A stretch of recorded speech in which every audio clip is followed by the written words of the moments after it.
For a few years, my friends and I used to see every holiday as an excuse to do mischief. But Christmas Eve night last year, I learned my lesson. There was a house 1 block over that had decorated the tree in their front yard with lights that had those really thick bulbs that you can unscrew. It was fun to steal those bulbs and throw them at people, or at houses, or in the street because they make a popping sound when they shatter. Anyway, on Christmas Eve night that year, my 2 friends and I were out in front of that house, unscrewing those bulbs, when I saw a wrapped present on the front porch. It wasn't that big, so I ran up and put it in my coat pocket. A few minutes later, a car pulled into the driveway, so we ran away into the next-door neighbor's backyard and jumped a couple fences to get away. Later, when we walked back out onto the street, a man came running at us with a flashlight, screaming for us to stop. We all scattered, but within a few minutes of running, I saw that I was alone. He must have chased one of my friends. Reluctantly, I went home. Before I went inside, I hid the light bulbs I had taken under the back porch. Then I remembered the present. I sat on the steps and started opening it. The envelope said Tina on it. I ripped it open, and a Polaroid picture fell out. But I was horrified to see it was a picture of some guy's Johnson. There was also a detailed drawing of a naked man inside the card. Underneath the drawing it read, "Weapon of Mass Destruction," but the letter M was crossed out. In the box there was a homemade necklace with some kind of satanic symbol on it, and then there were other assorted freaky things, like a rabbit's ear with blood on it, some other rodent ear, a dead spider, and other disgusting dried out things. I threw it all away in the trash cans behind my house and went inside. My parents were at a party, and my older sister was in the living room with all the Christmas lights on, wrapping gifts and talking on the phone with her boyfriend. I went up to my room and sat on the bed for a while. I started thinking that the car that pulled into the driveway had a young woman in it. Maybe that was Tina. The gift was on her front porch. I was going to call my friends when my sister came into the room. She said, "Jason, there's a man downstairs who said you took something." I interrupted. "He's not in the house, is he?" She just stood there glaring at me. Finally, she said, "No, but what did you do?" The whole story spilled out of me at 100 miles an hour. I was totally freaked out. Just when I finished telling her what was in the box, a man appeared in the hallway and walked into the room. I screamed. "Ah!" He threw my sister down on the floor. Then he took out a knife and pointed it at me and said, "Where is it?" I told him it was in the trash out back. He tied my sister's hands behind her back. Then he marched us downstairs and put my sister face down on the couch. He then tied her feet and hands together. When he was done, he turned on me. "Show me." We went out the back door, and I pointed at the can. He shoved me. "Get it, now," he said. I collected what I could find, but when he saw the card ripped in half, he lost it. He threw me out onto the lawn. I tried to run, but he grabbed me around the neck. The cold knife was against my face. He started saying things like, "You're a disgusting little rodent, you know that? People will get hurt because of you. This is your fault." Then the trees on either side of the house lit up with red and blue lights. I heard the pounding on the front door. "Police, open up!" The guy looked at me. I screamed, "Back here!" The guy ran off into Crystal Lake Park behind my house. My sister's boyfriend was my hero after that. He somehow heard the guy come in the back door over the phone. I found out later that when we were chased, my friend Rick got caught, and he gave the man my address. I didn't blame him though. I was a rodent. It was my fault, but this experience turned me around. I want to be one of the good guys now.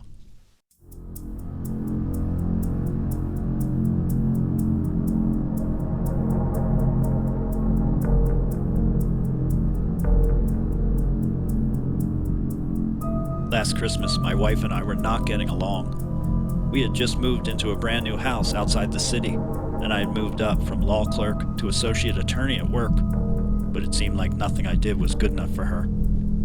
Christmas Eve, things were so tense between us that I had to get out of the house. I drove around for a while and then stopped at my office. I had left my wife's Christmas gift there because she was in the habit of snooping around the house looking for her gifts and ruining the surprise. I used to think it was cute, but now even that was bumming me out.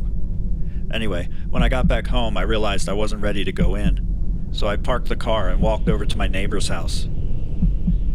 They were in Scottsdale, Arizona for the holidays. Our two houses were the only finished houses on the block. It was a brand new subdivision, so we had bonded as neighbors.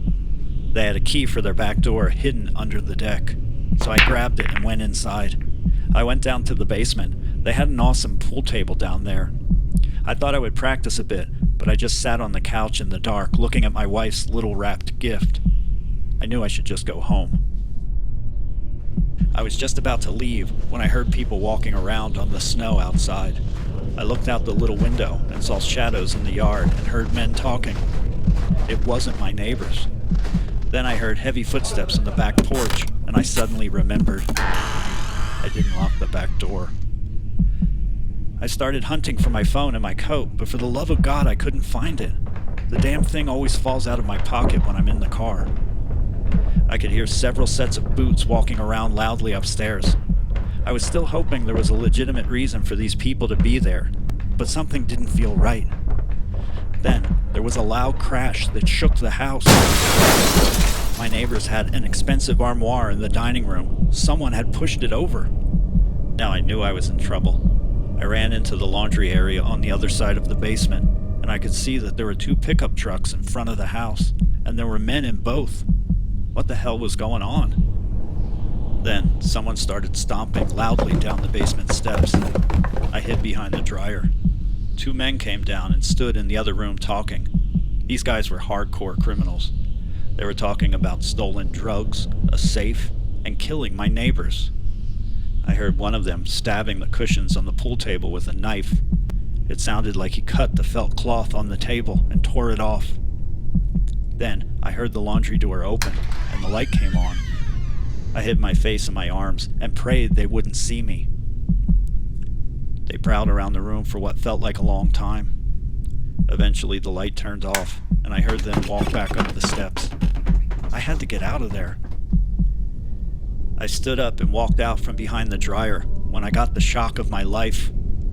There was a little girl standing in the middle of the room looking at me. She casually turned her head in the direction of the stairs and started to call out loudly, but I ran over to her. Hey, sweetheart, shh. I knelt down in front of her. It's Christmas. She just looked at me. Is, Santa Claus gonna bring you something? I could see her roll her eyes in the dark room. She said, Marcus is gonna kill you. I swallowed. She turned her head towards the stairs again, but I said, wait, I have a present for you. I took my wife's gift out of my pocket and held it out. Her eyes lit up, but I pulled it back and said, promise you'll help me sneak out of here? She looked me in the eye, then nodded, so I gave it to her. Can I open it? She said. There was a lot of stomping around and smashing things going on upstairs. I wanted to get the hell out of there now, but I knew I had to say yes. My stomach was in knots waiting as she unwrapped it carefully, but it was almost worth it when she saw my wife's diamond earrings. She was literally dazzled. I told her to put them in her pocket, and we finally crept up the stairs together. I waited on the basement steps while she went up into the kitchen and closed the door behind her. I heard her talking to a man on the other side of the door, and then it got quiet for a while. I wasn't sure what to do. Should I try to run for it? I'm glad I didn't, because I suddenly heard someone near the door stomp out of the room. Then the door opened, and the little girl grabbed my hand and shooed me out the back door. I carefully cut through the subdivision behind the house, and that was it. I was free. That wasn't the end of it, though. But it would take another 10 pages to tell you about all the trouble that night caused for me with my wife, with the police, and with a particular gang of criminals that included my neighbors. I'm still paying for those earrings. I just hope that little girl is still wearing them.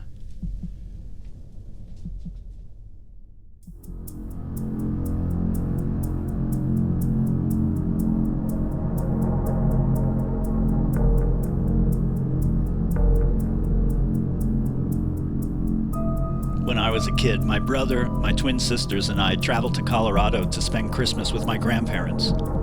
My grandparents lived in a huge Victorian house in one of the most iconic mountain towns in Colorado.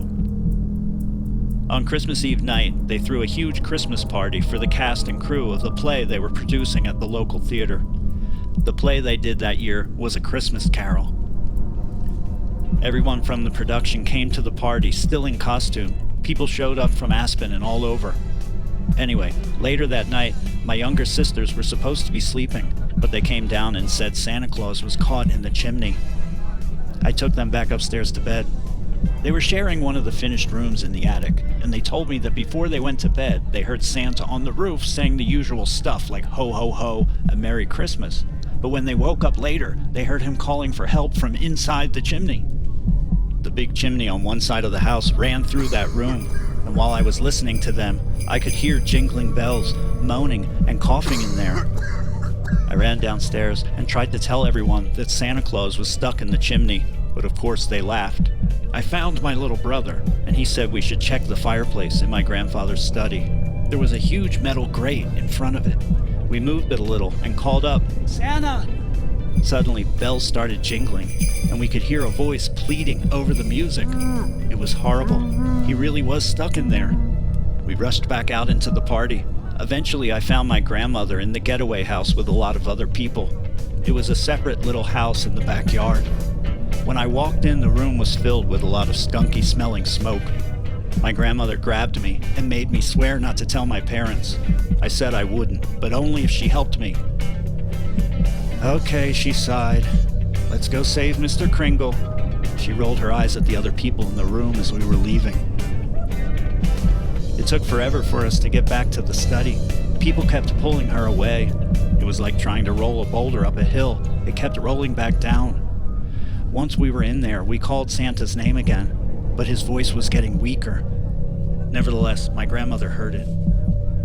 My brother and grandfather walked in the room. My grandfather said his friend was actually doing work on the roof, including the chimney. There were ladders out there and everything. Finally, they believed us, and someone called the police. Again, it took forever to get everyone in the party to settle down and understand the gravity of the situation. But eventually it was quiet, and everyone gathered around the fireplace. They dragged the grate away, and immediately we could hear poor Santa wheezing. When my grandfather reached in and opened the damper, a shoe fell out.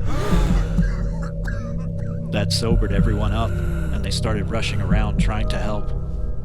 But eventually Santa died of positional asphyxiation. They couldn't get to him in time. Santa, it turned out, was actually the actor who played Tiny Tim. There were rumors he had taken LSD. Anyway, the current owner of the house contacted me this year about my grandparents because she is researching the history of the house. During our conversation, she casually mentioned that she hears jingling and moaning in the house sometimes.